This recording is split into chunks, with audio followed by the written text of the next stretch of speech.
As you know, we're really big on creating healthy, profitable e-commerce businesses. And a big part of doing that is increasing your revenue in healthy ways. And this is not the kind of growth at all cost mentality, which is usually a fast track to bankruptcy. And increasing your revenue is one of only 3 parts to increasing the value of your e-commerce business. And we have another article where we go deep on how you increase the value of your e-commerce business. There are 3 parts. The first part is revenue. And guess what? There are only 3 ways to increase your revenue. And that's it. Everything falls into those 3 categories. And this is true for actually any business. And if you master these 3 ways, you'll be one step closer to increasing the value of your e-commerce business as well. And so today, we're going to go over the only 3 ways to increase the revenue of your e-commerce business. Let's go. First, you've surely tried hundreds, maybe thousands of tactics and strategies to grow your revenue. You see them all over the place. And the truth is, all of those things fall into one of 3 ways to increase your revenue. And the bottom line is most of those tactics get really unhealthy really fast and lead to negative results. And you see this in companies like Casper Mattress and WeWork, these growth at all costs companies who have these big headlines for revenue growth when profit is actually negative and actually increasing into the negative to where they go bankrupt. So top line revenue often makes the headlines, but it has to be in balance with the other 3 parts to creating a valuable and healthy e-commerce company if it's going to actually increase the health of your company. The only 3 ways to grow your e-commerce revenue are very simple. Number 1, increase your prices. Number 2, acquire more customers. And number 3, sell more to existing customers. So we're actually going to go deep into each one right now. All right, so number 1, how can you increase your product prices? Did you know that what you charge for what you sell has actually nothing to do with the product itself? The price that people will pay is completely relative to the perceived value of that product. And we get more into how to leverage value to charge more in other growth articles. But the way that you charge more for anything is by increasing the perceived value of that thing. And so how do we do that?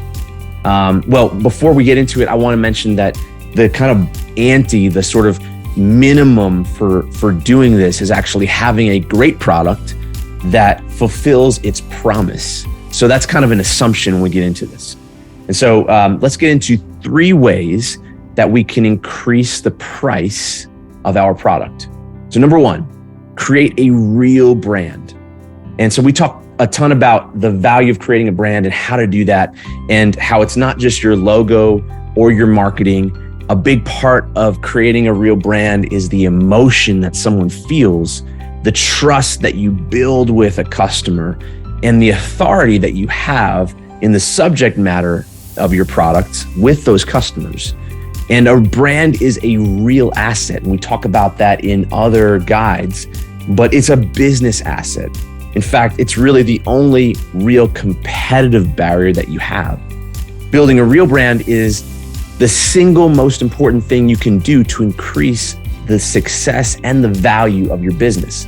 And it literally will improve absolutely everything you do. It'll improve your marketing, your conversion rate. It'll allow you to charge more. It'll improve how many products you can sell to customers and the stickiness and the return rate. It improves everything you do. And a big part of that is allowing you to charge more for what you sell versus your competitors. So we've built brands whose customers gladly pay 10 times more for their products versus the competitors' products. And so that's one of the values of the brand. So the number 1 way to charging more for your product, to increasing your product prices, is by building a brand, a real brand. All right, number 2, create more value. And so we get really deep into how to grow perceived value in other guides, but one of the best ways to increase your prices is through all of the intangible things that increase the perceived value of your product. And so these are things like customer support, things like de-risking the sale, warranties, reviews, and all the trust building elements that we've talked about so many times. This is your authority and your expertise to the customer. And this is your ability to help the customer be successful with the product that they just purchased in their life. It's also the customer just simply liking you and your brand. This comes down to brand voice and the relationship that you build with your customer, which we talk a lot about. Typically, it's done through post-sale, through email, and those kind of things. These are some of the ways that you can create value, more value in your product than just the thing. And that's one way to increase those prices. And this is often done through content and through email. We'll have links to the guides to get deep on how you can grow more value in your business below. But creating value is the second way to improving and increasing your prices of the products that you sell. All right, the third way is create a value stack. And this is sort of the tangible representation of the value, the perceived value that you're trying to create in your brand. And so we actually talk in depth about the tactics of exactly how to create a value stack in e-commerce for your products. And so we'll link to that. But really what you want to do here is you want to show the value that you've created in your brand and in your products to your customers. And you want to compare that to the result that they actually get through using your product. And really being creative here is the key, because you may think that your product doesn't get the customer any specific result, but that is not true. The customer is always buying your product on their path to trying to achieve some result in their life. And so you knowing that is really critical. And if you don't know that, you should really dig into that through your customer avatar, your e-commerce customer avatar, and some other things. And we can actually link to resources like that as well. Value is only helpful if it's seen. So we have to show it, and we show it in something called an e-commerce value stack. And a pro tip here is increasing your prices does not actually have to be a bad thing. Okay, so if you're at $1 right now, and you want to increase to $2, and you think all your customers will be upset at you, that's actually not a bad thing. There's actually something that we call an unsale, unsale, that we like to run when we're about to increase the prices of a product. And we actually go deeper on that in another guide. But essentially, running a sale at your current prices before your prices increase is a great way to actually run a sale and boost prices and let people know about the price increase that's coming. The second way that we can grow our revenue is by acquiring more customers. So customer acquisition is generally a huge focus and a huge expense inside of e-commerce. Often it's the only focus, which is very unhealthy, because really getting people to buy more, we say the sale is just the starting line, it's not the finish line, is actually where you want to be. But aside from paying for customers by just increasing ad spend, here are 3 ways that you can implement to acquire more customers in an efficient way without just increasing ad spend. Number 1, increase the conversion rate of your e-commerce store and your entire e-commerce customer journey. The conversion rate is the tide that rises all ships. The best way to do this is by following a proven path for your e-commerce store. And we actually have created that path. It's called the perfect e-commerce site. If you'd like to get that, we can actually link to that. But that is one of the key ways is using a proven path to actually increase the conversion rate of that entire e-commerce customer journey. And then knowing what your metrics are and how to judge what's working and what isn't in each step of that journey is really critical to being able to understand how to increase your conversion rate, because it's really the sum of multiple parts. And so being data-driven is really critical there as well. And we can actually link to some articles on how you can become a data-driven company and a data-driven leader.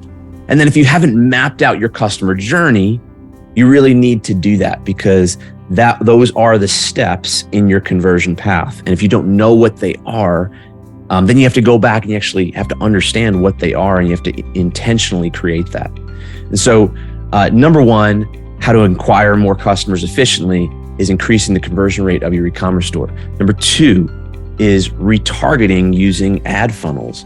And so leveraging all of your traffic that hits your site by specifically retargeting and having an efficient flow of traffic that blends the actions that the customers take on your site with the ad channels that you market on, as well as the owned channels that you have like email and SMS, blending that all together and then getting the customer to come back is really critical in increasing and acquiring more customers in an efficient way, because most people don't buy the first time. 90+% of people don't buy the first time. And so you really have to get people and follow up and give them offers over time if you want to really get the most out of the traffic that you're sending. And so number 2 is retarget using ad funnels. Number 3, install a revenue generating e-commerce email system. So we go really deep on e-commerce email in a lot of different places. We even have a guide on how you can build your own revenue generating email system in your e-commerce business. We can link to that. It's actually on sale at a really, really great price for a limited time. But what you need to do is you need to make sure you're capturing emails before the purchase so that you can follow up if someone doesn't purchase. And then there are critical automations and offers that you should be inserting into that flow after you capture that email and if they don't purchase. And so those are things like abandoned cart flows, which you likely have, but are they optimized is the question. There are things like pre-purchase flows, and there are ways that we want to acquire that email address. The third way to increase the revenue of your e-commerce business is to sell more to current customers. Now, we talk about lifetime value a lot, and that in e-commerce world, that's called lifetime value. Lifetime value to us is what we call a golden multiplier, a golden metric for e-commerce success. There are many ways to increase the lifetime value, and it's really more of a mindset and a business strategy than it is just a set of tactics. Like, you have to be committed to increasing the lifetime value of your customers, and you have to really build your business around that philosophy. The best brands in the world, the most successful and most profitable ones, have built their entire business around lifetime value. Here's one tip. Aside from creating a great brand, the best way to increase lifetime value is by creating some sort of continuity program. And this doesn't have to be subscriptions, although that's what people think about as soon as you mention continuity programs, but it can be subscriptions. There are also a lot of other ways that you can create a continuity in your business to sell more to current customers. So here are some ideas. Number 1, consumable products, right? If you may be in an area where you have consumable products and there's a natural repurchase that happens. And so being in front of the customer and getting that to them intentionally is a big part of that. Second one is subscription programs. Now, sometimes those go in line with consumable products, but there are also subscription programs that are not consumable. It's worth thinking about, is a subscription program right for your e-commerce business? If it's not, there is something called membership programs, and we actually dig into this concept pretty deep in other places. Membership programs are actually things that are not often used in e-commerce, but it's the idea that someone is part of a club and that gets them certain level of access and certain special offers and programs and a certain VIP level, and it unlocks a certain area of your business. So membership programs. And then the last one is having a healthy and growing ecosystem of products. And if you listen to us at all, you understand that R&D and product ecosystem and product line is a big part of growing from the survival stage to the health stage and beyond. It's really hard to break through the ceiling without having a growing ecosystem of products. So focusing on R&D and having the ability to create more products that go in line with the mission and the solution that your brand provides is another way to actually dramatically increase lifetime value of your customers. And so you likely see tons of ways to increase revenue all the time, but there are really only these 3 categories that they all fit into. And the key is growing your revenue in healthy ways and not growing it at all costs.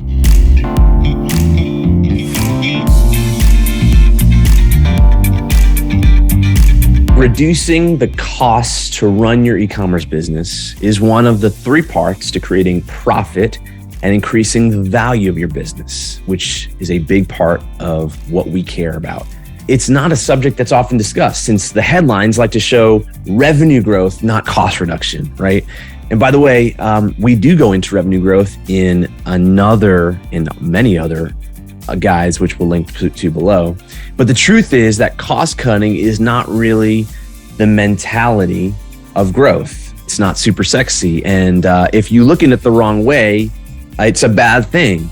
You have to look at how to create massive efficiencies rather than cutting costs. Think about how you create massive efficiencies that reduce the cost to run your business over time while increasing your revenue over time. And so today, we're going to show you the top 3 ways to lean out the 3 biggest areas of expense in your e-commerce business. Let's go. Okay, before we get into costs, let's talk about the reverse way that you need to look at your e-commerce business, and that is profit first. Most people put profit last, right? It's the bottom line, not the top line. And we flip that. Looking at profit first is how you create a successful and valuable business. An e-commerce business should be at least 23% net profit and growing from there. If you want to have enough to invest into the future and increase those profits, this is required. We like to actually see 30% or closer to 30%. Anything below 15% is what I would consider unhealthy and unstable. So where do you sit? Do you even know where you sit? And are you tracking net profit? And by the way, this is net profit. That means after everything. So it's also known as SDE, seller discretionary earnings. It's also known as EBITDA. But it's essentially the bottom line. And if you want to increase your business value, then this is the main thing to look at. And so what is profit first? It's this idea that we take the profit out first, revolutionary, as if it were a tax, right? As if it were not even available to your business. And then we work with the rest rather than profit just ending up where it ends up. And it's based on this idea that a business will consume however much you give it, as small or as little as or as large as you give it. We get deep into this concept of profit first in other guides, but the basic idea or the basic equation that you can use is 30, 20, 50. And that being 30% profit, 20% operating expenses, marketing and human resources, etc. And then 50% cost of goods. So that's your product, that's your inventory, that's what it costs to make it. Every business is different, but you should know what the makeup is for you. And maybe that 3 area split is helpful for you. Now that we understand that concept, let's go ahead and jump into the 3 top areas of expense and how to reduce those in an e-commerce business. Okay, so number 1, how to reduce your marketing spend. So marketing is typically the highest expense for an e-commerce business. And while you don't want to cut marketing because it's the lifeblood of your sales, you never want to just cut marketing. You do need it to be very efficient and you want it to become more efficient over time. And so here are 3 ways to create more efficiency in your marketing spend. Number 1, focus on owned channels, AKA email and SMS. Owned channels are channels where you own the land. Someone can't shut you down. You don't have to pay every time you send something. That's an owned channel. It's a list, and essentially email, direct mail, and phone are really the only 3 owned channels. And email is one of the most fruitful. It's the best one.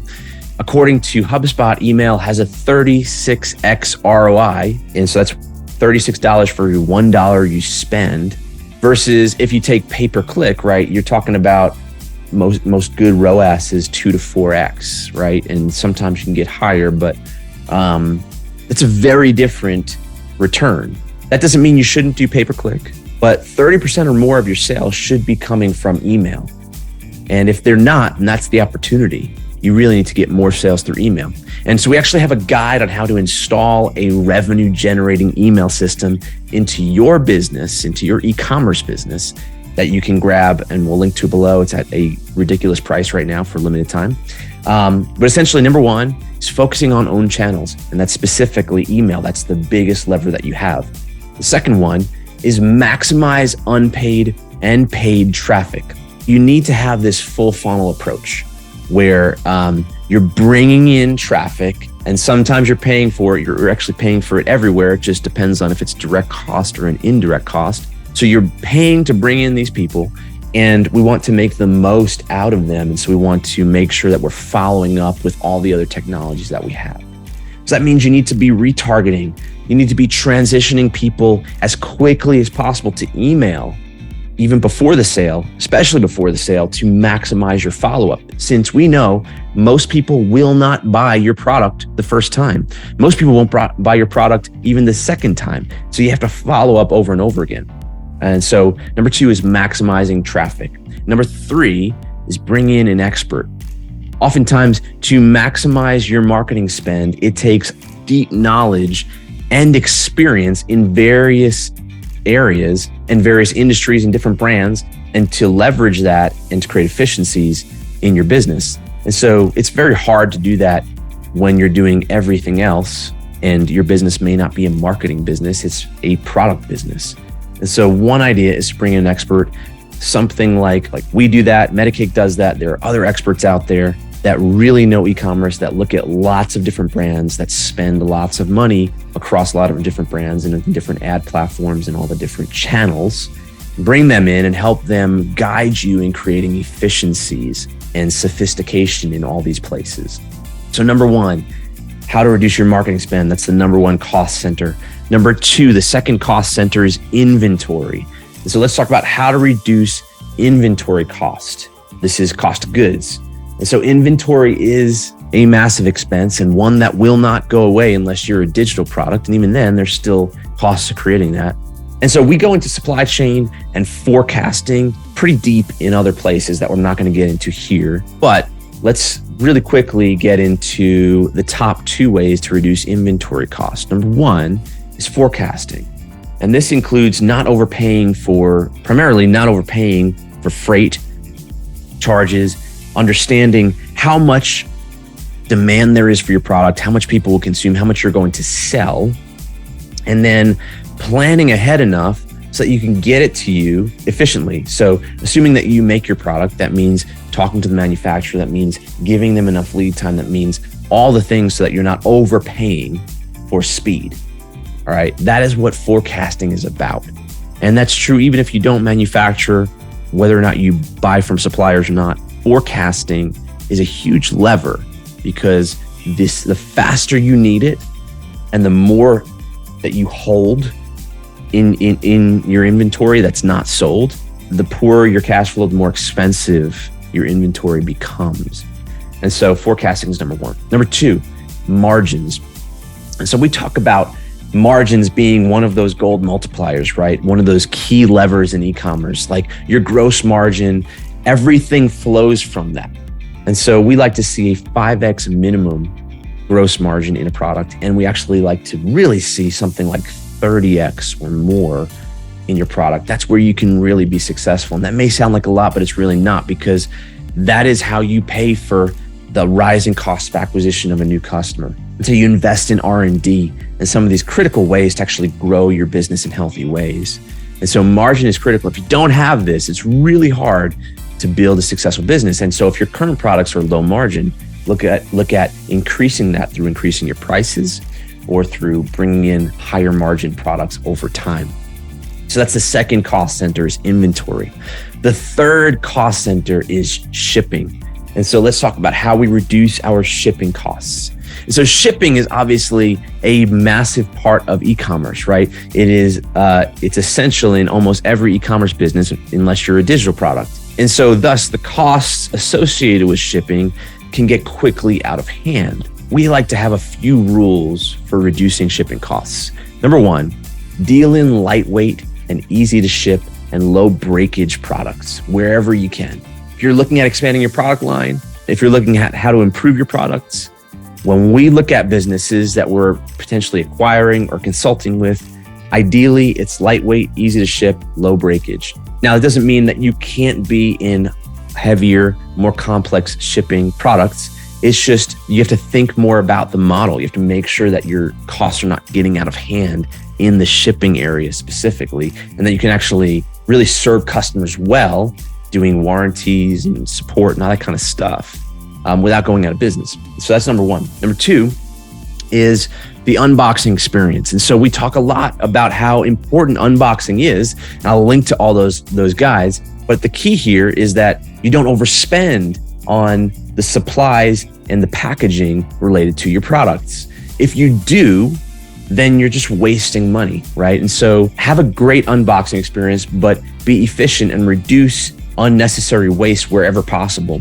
The packaging material is actually like your product. It requires lead times. It requires design. It requires manufacturing, all these different things. And so the forecasting and some of the other things we've talked about actually go into your packaging as well. So make sure that your packaging is not more than the price of your product. I've seen businesses where the packaging sometimes is more than the cost actually to create, or equal to the cost that to actually create the product. And that may not be a smart thing for your business if that's the case. Number three, build the cost of shipping into your pricing. We talk a lot about the psychology of shipping and how to price shipping appropriately. Customers really hate or generally don't like paying for shipping. Amazon, a few other brands have just kind of made it so that people assume that shipping is free, and fast shipping is important as well. Building the cost of shipping into your pricing is great. Charging for shipping wherever you can is actually really good as well, because it can be actually a revenue generator. But you might want to consider subsidizing some of your shipping in your product pricing. I think the point here is don't lose money on shipping. Okay, make sure that you're either covering it in your product or you're charging enough for it in a way that's not reducing your conversion rate. Don't lose money on shipping costs. All right, I've got a bonus. Number 4, how to reduce your HR expenses. This is another big cost center for e-commerce businesses. The only other one is human resources. The number one way is outsourcing anything that isn't your core business expertise, right? So you're in the business of creating expertise in a specific product for a specific problem of which that product is a solution to, right? You may not be in the business of marketing or technology or accounting and forecasting and some of these other things. And so bringing in outside experts, we talk about how to blend outside experts like agencies, full outsourced versus hybrid versus all internal teams, how to blend that in the appropriate way. That's a critical part. And that's why a growth team like us exists, is to give advice and leadership and outside expertise to companies in our area that may not be your area. So that's number 1, how to reduce your HR expenses rather than spending a ton on really high experienced people that aren't core to your business. Potentially outsource some of those. Number 2, leverage technology in places so that humans can be efficient in doing the work that only humans should do and can do. So you want humans doing your highest value things, customer service touch points where you're talking to customers and emailing, that's humans. But what leads someone up to that place, leverage technology. And there are a whole bunch of other areas in your business that you can do that as well through email and automation and things like that. So you're not wasting resources, human resources on things that technology can do, and you're using them to create a lot of value for your company. And then lastly, having dialed in SOPs, standard operating procedures. These are the things that run your business. Your business runs on systems and processes, and the humans are only there to manage the systems and processes. That is another way to reduce HR expenses because it reduces inefficiency in your teams. All right, so cost reduction is not really a fun topic unless you're kind of an accountant or a CFO, no offense. But the key is not cutting costs and slowing momentum, right? It's not being in a mindset of scarcity, but it's being in a mindset of efficiency and growth oriented so that you can create maximum fuel for your business through the expenses that you actually have.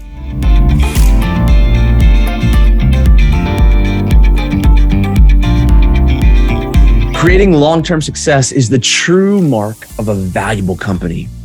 It's easy to be a flash in the pan, but hard to be a long-term success. And in e-commerce, we see companies skyrocket and then fall over and over again. I get stories after stories of people doing that. Oftentimes they're coming to us on the way down and trying to figure out how to pull out of a nosedive. But it's really a mindset that you have to be in. Increasing revenue while reducing costs is how you create profit, which are two parts of increasing your business value. But that is no good if it isn't sustained into the future. And if you really want to multiply your value and the likelihood of success, you must be future focused as well as present focused. And you have to be trying to increase the consistency of your growth and your profit into the future. That's stacking the odds in your favor. And this is where master owners and leaders of really great companies, they're the chess players. That's where they separate from the watchpreneurs who are just playing checkers. And anyone can sell something for a little bit of time when it's hot, but not anyone can create a long-term business. Well, anyone can if they have the right mindset.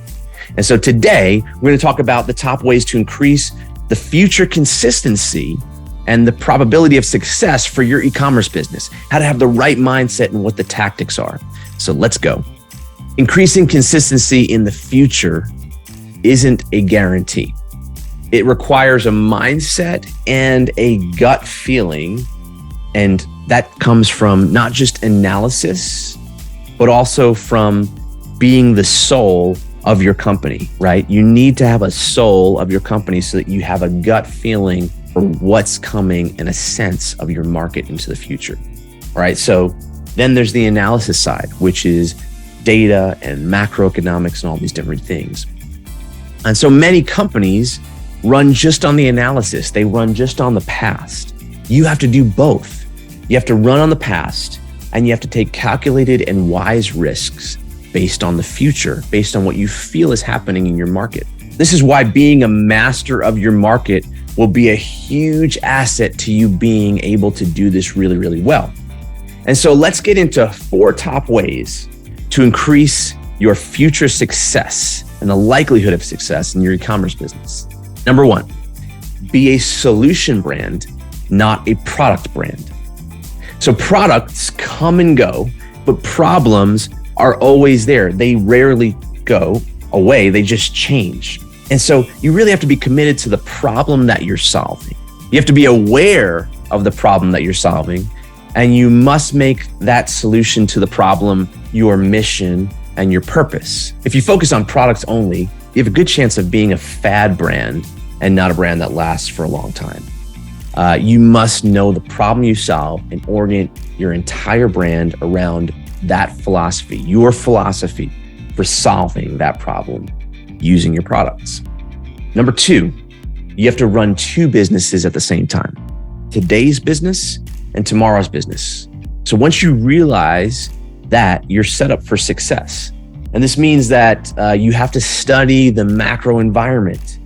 You have to have a gut feeling of your market. You have to be a student of what's going on around you, and you have to be adapting your business over time. But the key here is not being inconsistent and not being someone who pivots constantly, because you want to be building brick on brick. You want to be not changing things and knocking everything down every single time you hear something different. Okay, so consistency is important, but awareness is important. So the key here is mastering your market. You have to be a student of that market and what you do, and then having the restraint and the wisdom to make the right moves without always pivoting and being fearful is critical. And we actually have a decision-making framework that can be used in times of crisis and even in times of, in good times, that we will link to as well, that will really help leaders help make that decision or when you should move and when you shouldn't. Okay, number 3, diversify your core channels. And so your sales and marketing channels are critical to your business. Most people have 80+% of their sales and their marketing coming through one single channel. And this is just a recipe for disaster. We see it all the time. Facebook accounts get shut down. Amazon accounts get shut down. Results decline and you don't know why. Diversifying where you get your sales and marketing is critical to being a business that multiplies your potential for success into the future. Number 4, learn how to forecast. Forecasting is an art and it's a science. Understanding the demand and the idea that you're running 2 businesses at the same time.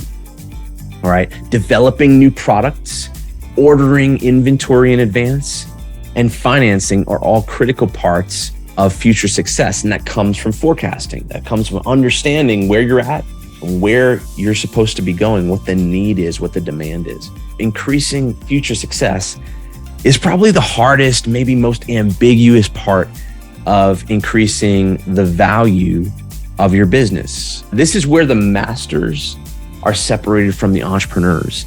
It's where all, if you're in business valuation, the multiple comes into play, right? We've all heard a certain multiple on profit, which is typically how it's done, 2 to 4 times. Some businesses get 10, 20, 30 times.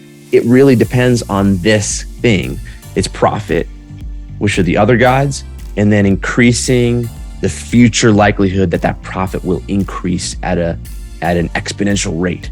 It's all about awareness, mindset, and commitment to what you're doing.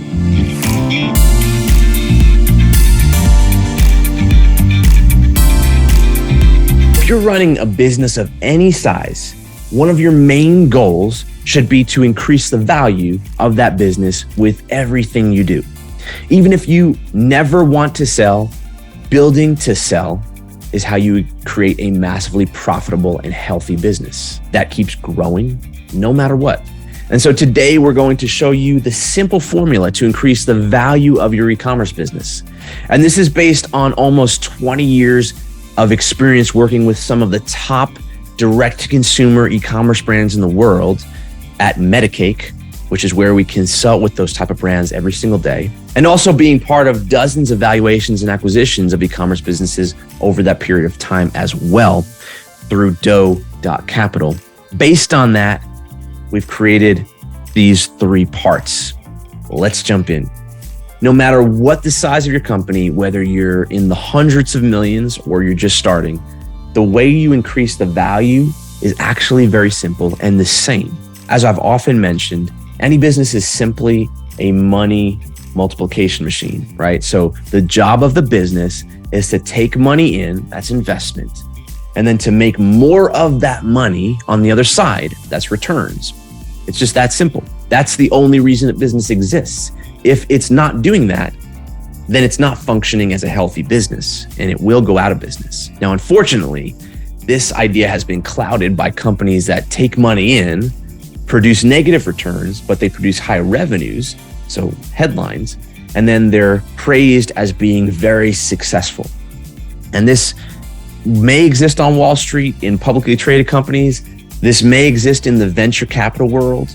Companies like Casper Mattress and WeWork and some of these companies are companies with negative revenues. But that doesn't work in the real world. And eventually that falls apart.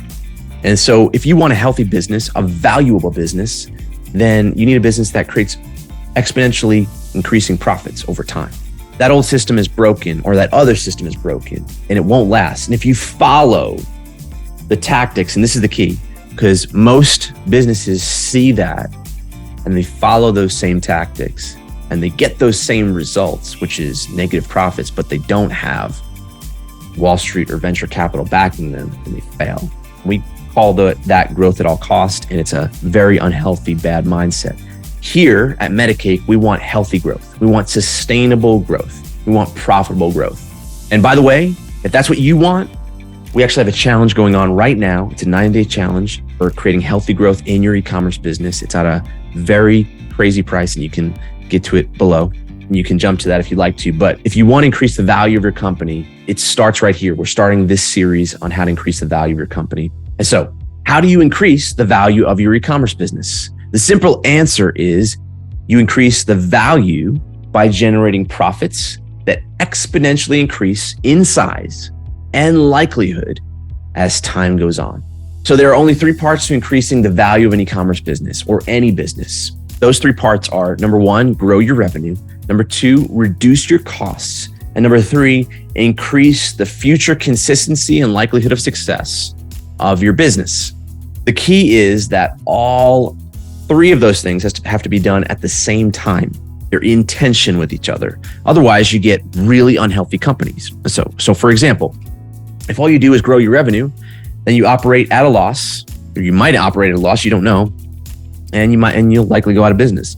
And that's what companies like Casper Mattress do. That's what the headlines like, but unfortunately the bank account does not like. If all you do is reduce your costs, if that's your sole focus, then you're basically in for a slow death, right? Eventually, you're gonna have that scarcity is just gonna put out the flame of your business, and there's not gonna be any energy for growth. If all you do is work on the future, then you're just in speculation, and that's super high risk. And essentially, what maybe venture funding would be interested in, but it is not the way to building a profitable, valuable business.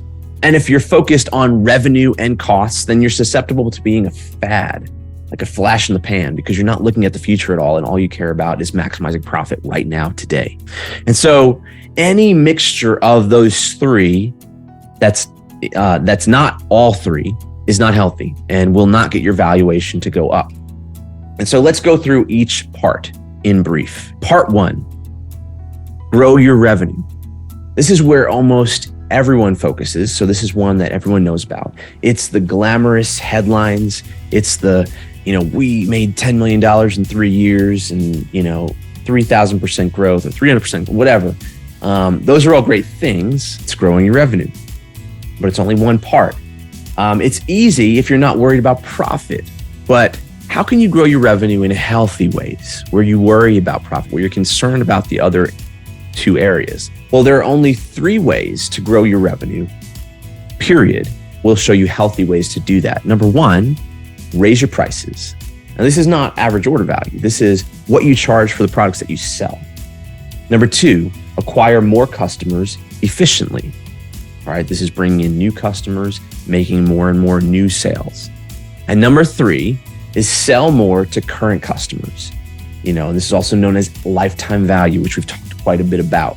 All right, so those are the only 3 ways to grow revenue. That's part 1, grow your revenue.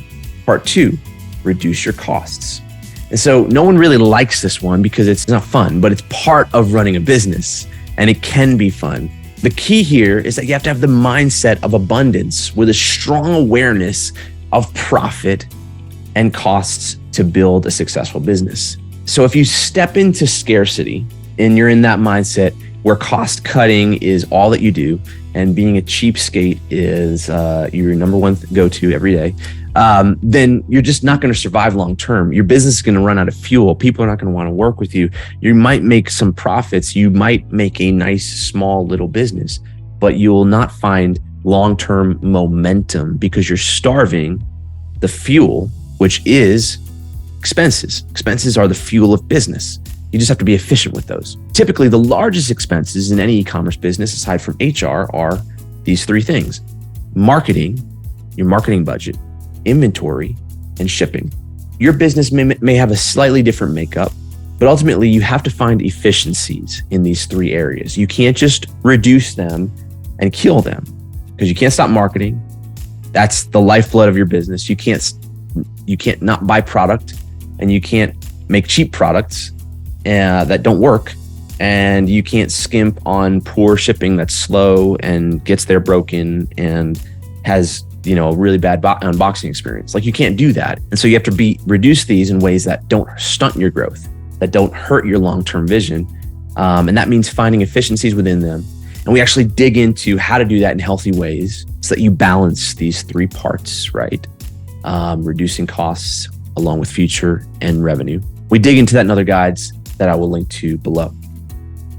Part 3, increase future consistency. And so high revenue and low cost businesses produce great profits, which is the basis for valuation, for increasing valuation. But the last key to getting the highest valuation of your e-commerce business, to making a valuable business, is having a high multiple. And I'm not going to go into all the different multiples here. They change based on the industry you're in, the types of products that you sell, the history of your business, the macroeconomic environment. There's a lot of things that go into multiples, But essentially, your profit multiple depends on your future likelihood of success. And how likely is it that your revenue will increase exponentially into the future, that your costs will decrease exponentially into the future, and that your profits will increase exponentially into the future? What is that likelihood? That is how you choose the multiple. It's all about future. What I mean is, if your costs will continue to go down, your revenues continue to go up, your multiple will increase. And therefore, to find ways for those two metrics, revenue and expenses, to continue to improve far into the future, we need to focus on what the future looks like. What is our strategy for the future? And so obviously there's no guarantee of the future, but there are three primary ways that you can increase your future potential. They are, number one, be a solution brand and not just a product brand. Okay? People buy products, but they really buy solutions. And you have to be aware of that. Your entire brand has to be oriented around this. Number two, build for tomorrow. And so you have to be aware that you're running two businesses. You're running today's business and tomorrow's business. And if you're not thinking about tomorrow's business, then you're decreasing the chance that you're going to be successful into the future. And number three, diversify your marketing and sales channels.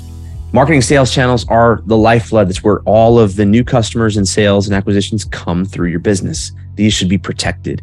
In most businesses, most e-commerce businesses, they're 80+% in only one channel.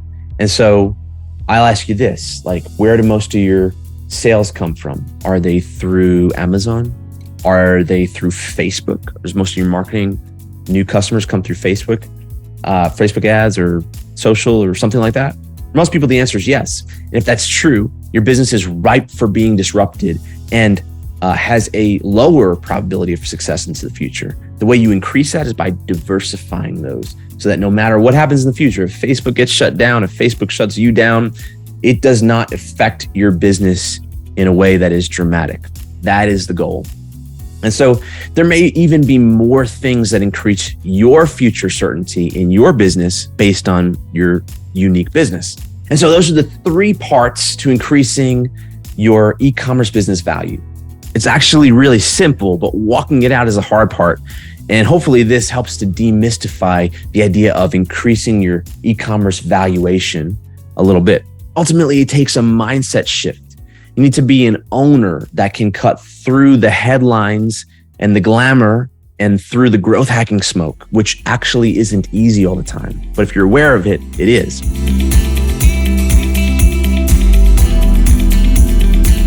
E-commerce allows you to scale and manage price and do all these different things, yet so many companies are low on profit, often losing money.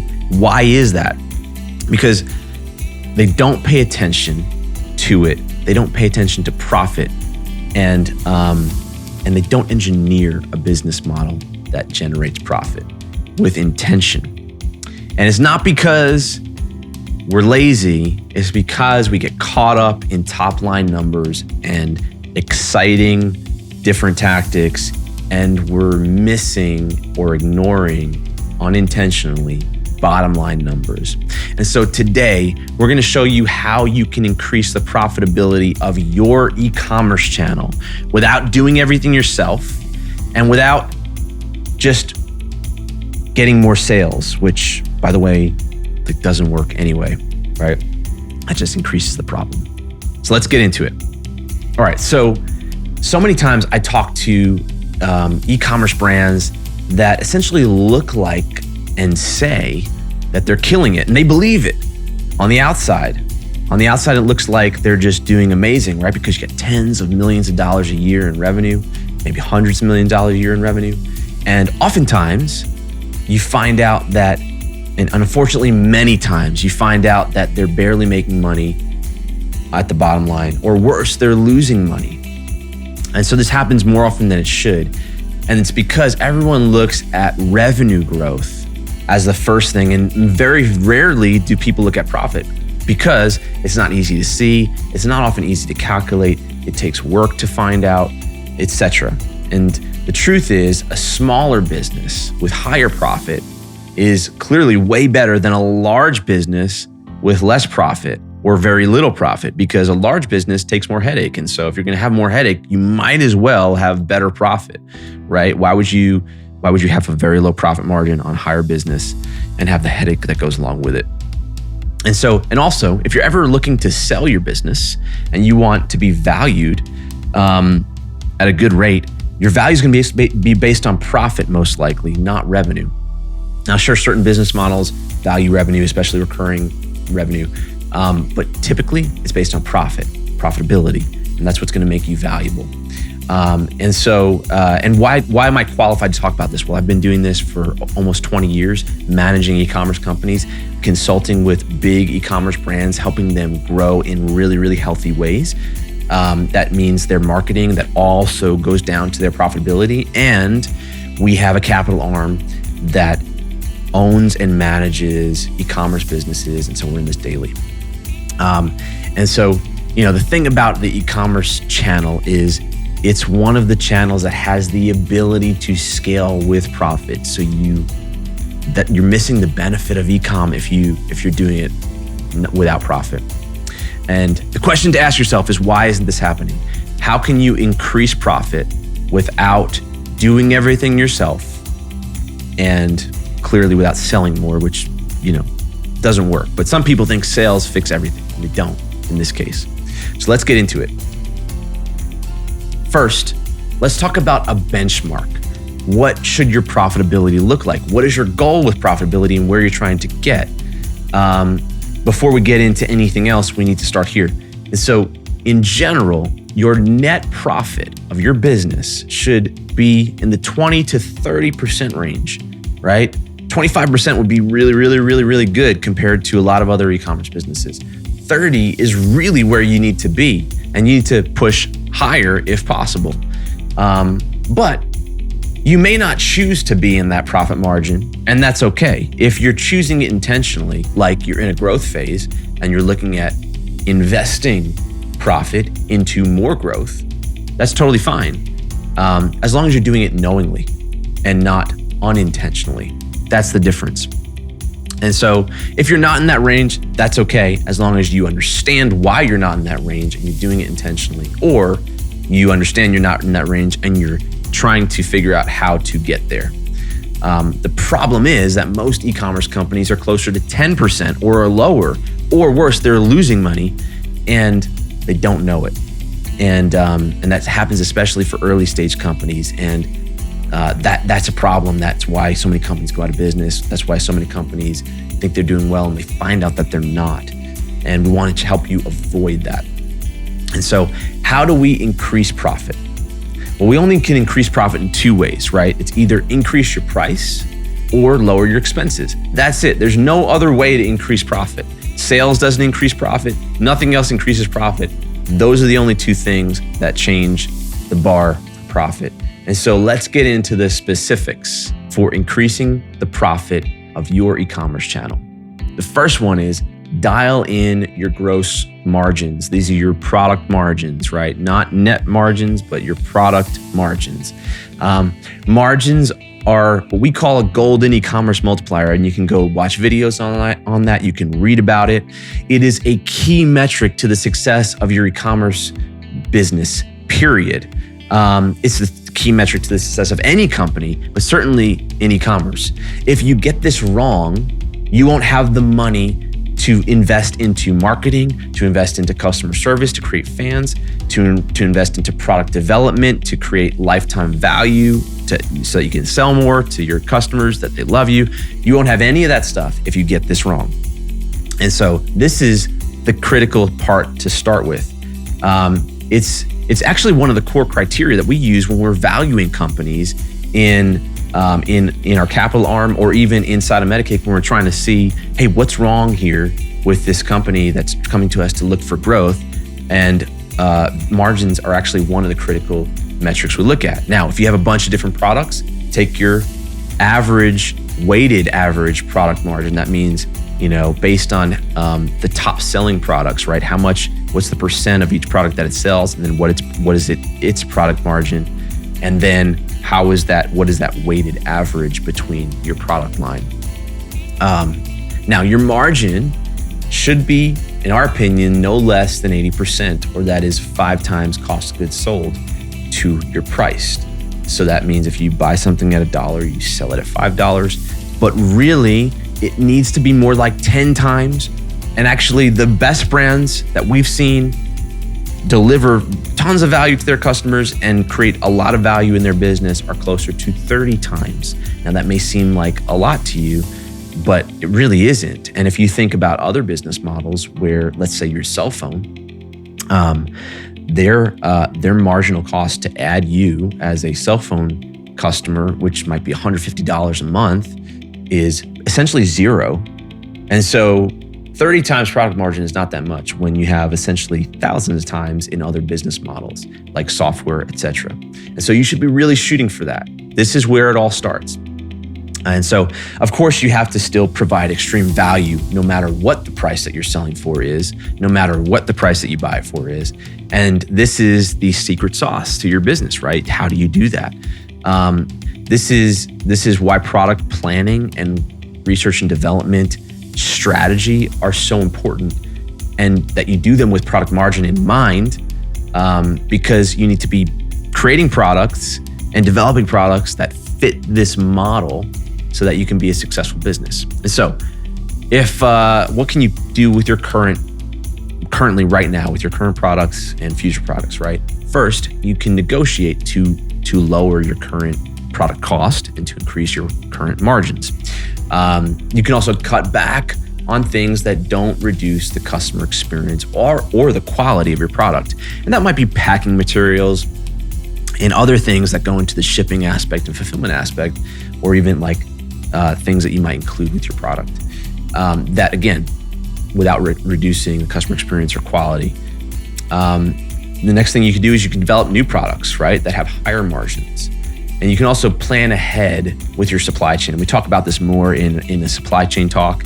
But essentially, planning ahead and being able to project and forecast what you're going to need allows you to make potentially bigger orders, which reduces your product cost, and also allows you to use slower shipment to you from the manufacturer, assuming that you manufacture elsewhere. And that typically costs a lot less than faster shipment options like air freight and those kind of things. But if you don't plan for that, you don't have that as an option. So you have to plan and forecast. So that's the first thing. Dial in product margin. Second thing is negotiate. And so this comes down to everything, right? Inside of e-com, you have a lot of different costs all over the place. You have credit card rates, right, which you can negotiate from if you do a certain volume, and you might have to do that over time. Platform costs, for different tools and things that you use, shipping costs, packaging costs, all those things typically come with scale. So the more volume you do, the more ability you have to negotiate. So you should be doing that. You should be assessing that every quarter, every year as you kind of hit certain milestones. The third thing is more efficient marketing. Now, we can spend an hour in this area, and this is what we do. And so we've got tons of resources and videos and courses and products that you can buy, store.metacake.com, and other places like that. If you want to get more efficient at your marketing, we have a bootcamp course, which is metacake.com/e-commerce bootcamp, which tells you how to really scale your marketing with promotions in a profitable way. That's not chaotic. There's a bunch that you could do here, but let me run through a few things. One is rein in your ad costs. And so, when we look at ad costs, we look at ad spend to revenue ratio. And that is the golden metric. We talk about that in several other videos. If you're not using that metric, you need to start using it. It's better than attribution. It's better than all the other things. That's the golden metric. And it needs to be 35% or so range or lower. The lower that you can get it, the better. But most brands are in that 35% range. If they're in a growth phase, they may even dip into the 40+% range, but not for a long period of time because you can't really sustain that. So that's the first thing inside of making your marketing more efficient. Another thing is increasing your conversion rate, obviously, right? The more you can increase your conversion rate, you make more for less spend, or actually your ad dollars go further. So conversion rate, and we have tons of resources on conversion rate optimization, We have a conversion rate optimization playbook that you can download or buy. There's a bunch more on that, but that is something that when you invest there, it makes everything else better and more efficient. Invest in email. Email doesn't cost every time you send it. Email should be 30+% of your revenue, and if it's not, it has the opportunity to be. And it's a really powerful tool, but you have to curate it and you have to look at it as an asset that you want to mine over time. And we have tons of information on how you create a great email, revenue producing email system in your e-commerce business. And we'll put some links to some of those resources below. Next is focus on lifetime value. Lifetime value is one of the golden multipliers of e-commerce.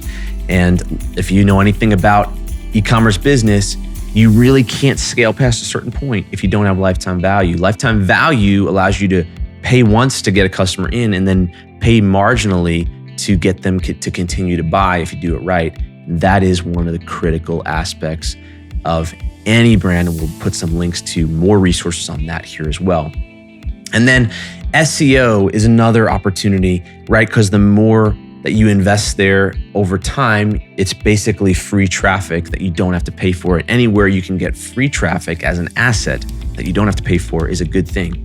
Ambassadors are also critical in, again, not having to pay for every eyeball. And that's where you want to diversify your marketing channels. And we will link to some articles and some resources about how you diversify your marketing channels in some of those ways. And so that is the third thing, make your marketing more efficient. All right, the fourth thing, assess your expenses.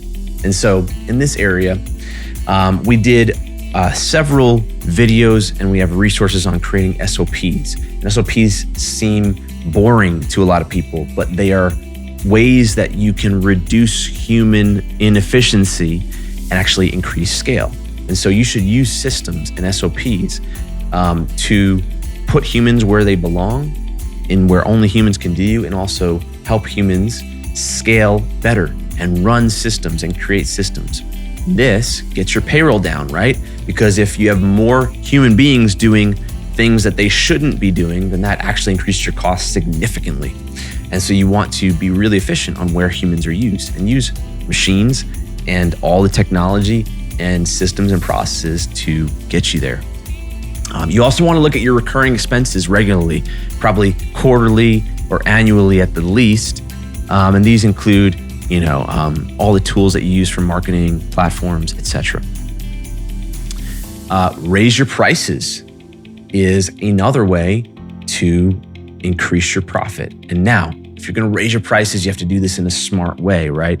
And so doing pricing split testing is one way to do that. The other way is you can raise your price and you can work on your offer. Your offer is, and we have many more resources about how you create a really great, irresistible e-commerce offer.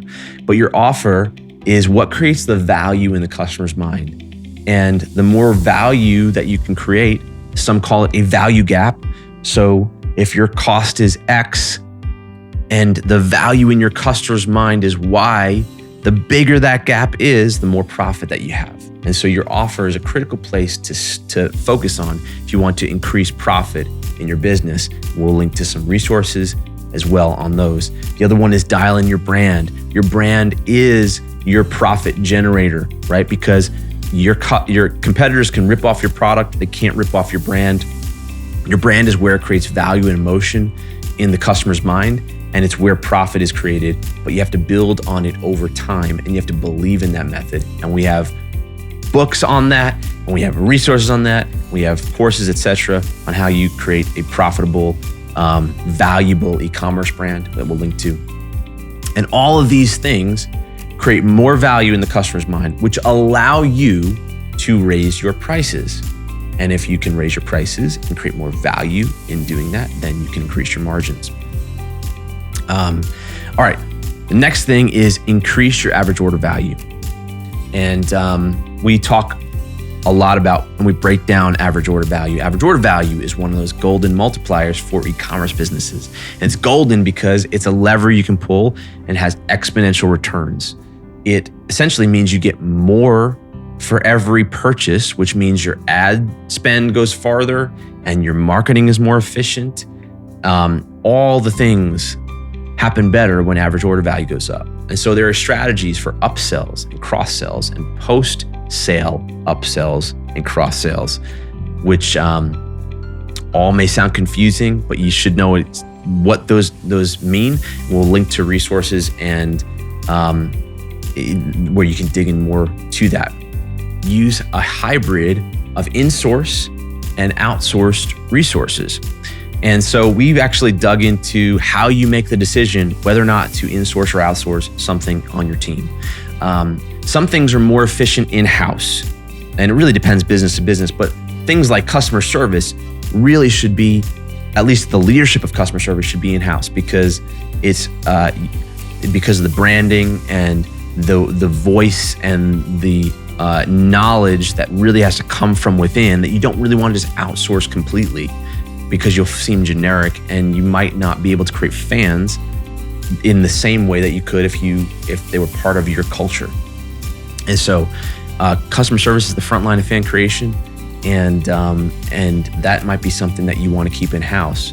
But some things are more efficient to be outsourced, like maybe the specialties on your marketing team, which is a lot of what we do for a lot of businesses, or certain other specialties like product design when you're at a certain point, and engineering at a certain point.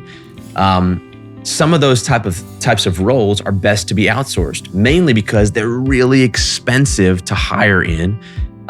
They are also rarer, so they're harder to find. And you have to realize that every time you hire somebody, you have to hire leadership and other people around them to guide them, to lead them, to manage those people, and to teach them. And you're gonna have to teach them yourself if you're the leader as well. And so hiring is always more expensive than it seems, and only right at the certain stages of business. And so some of those things you might want to outsource because you want to be in your business, which is creating your product. You want to be careful about getting into other businesses, which may be a technology business or a marketing business, unless you're intentional about doing that. You realize that you're becoming that. And so just to kind of wrap this up, profit is so critical to any business, especially e-commerce businesses. And there's so much opportunity to create massive profit inside of e-commerce businesses and still deliver extreme value. But it's not as valuable, it's not as glamorous as revenue. So people don't focus on it as much. People focus on bringing sales in over and over and over again, making it rain and all that kind of stuff. But profit is the key. Now, if you're a 6 to 9 figure brand that would like to work with us to increase your growth and your value, go to Metacake.com and we would love to help. Thanks, and never stop growing.